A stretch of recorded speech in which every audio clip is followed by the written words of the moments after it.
Nelson Mandela Memorial, Obama lauds giant of history. Tens of thousands of South Africans have joined dozens of world leaders for the national memorial service for former President Nelson Mandela. The service was held in front of a vociferous crowd in the FNB Stadium in Johannesburg. U.S. President Barack Obama said Mr. Mandela was a giant of history, describing him as the last great liberator of the 20th century. The former South African president died last Thursday, aged 95. The country is observing a series of commemorations leading up to the funeral on Sunday. A mighty life.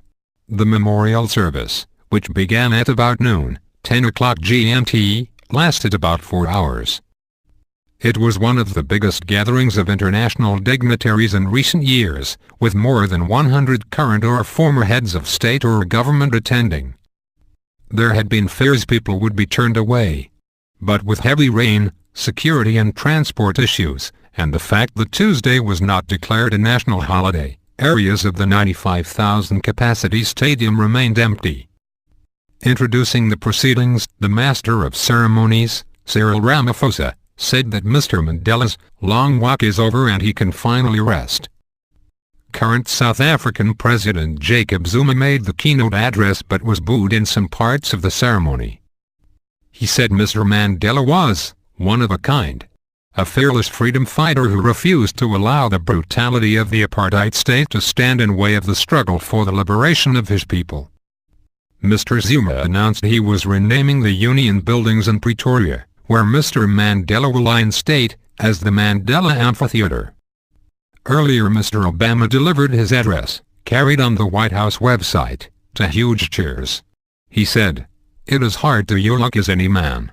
How much harder to do so for a giant of history, who moved a nation towards justice." He said Nelson Mandela had taught the world the power of action and the power of ideas, and that it had taken a man like Mr. Mandela to free not only the prisoner but also the jailer. Mr. Obama said, "We will never see the likes of Nelson Mandela again. While I will always fall short of Madiba, Mr. Mandela's clan name, he makes me want to be a better man." On his way to the podium, President Obama shook hands with Cuban President Raul Castro, an unprecedented gesture between the leaders of two nations that have been at loggerheads for more than half a century. A White House official later said the two had not planned to meet. "This wasn't a pre-planned encounter," the official said, quoted by AFP news agency. Above all else, today is about honoring Nelson Mandela, and that was the president's singular focus at the memorial service. "We appreciate that people from all over the world are participating in this ceremony."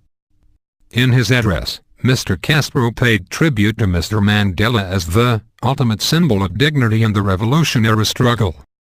Under his brother, Fidel, Cuba was a staunch critic of apartheid, and Mr. Mandela had expressed gratitude for that support.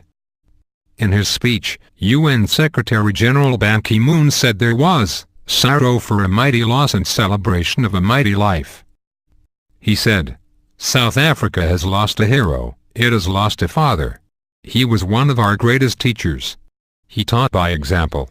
He sacrificed so much and was willing to give up all he had for freedom and democracy." The first speaker, friend and fellow Robben Island inmate Andrew Mlangeni, said Mr. Mandela had created hope when there was none. Many people stood in the rain waiting for several hours to get into the stadium, the BBC's Pamza Filani reports from the scene. She says the crowds were in high spirits, singing and dancing, stomping their feet, and the stadium had the feel of a political rally. Rather than seeing the rain as a dampener, many in South Africa have welcomed it. Defense Minister Nosiviwe Mapisa-Nkekula said, "It's a blessing from the ancestors welcoming a son of the soil." The core of Mandela's life was humanity. "That is why I am here today and the world is celebrating. Thanks to him, I was recognized as a human being." Mr. Mandela's widow, Graca Machel, arrived at the stadium to huge cheers as she was shown on the big screen. There were cheers too of Winnie for ex-wife Winnie Madikizela Mandela, who hugged and kissed Graca Machel. Brazilian President Dilma Rousseff, Chinese Vice President Li Yuanxiao, President Hifikepunye Pohamba of Namibia and Indian President Pranab Mukherjee also made speeches. The ceremony was closed by Nobel Peace Prize laureate Archbishop Desmond Tutu, who asked the crowd to rise to their feet for a final tribute. The BBC's Mike Waldridge in Johannesburg says the lineup of world leaders is a sign of how South Africa has seen its partners and place in the world since Nelson Mandela became president.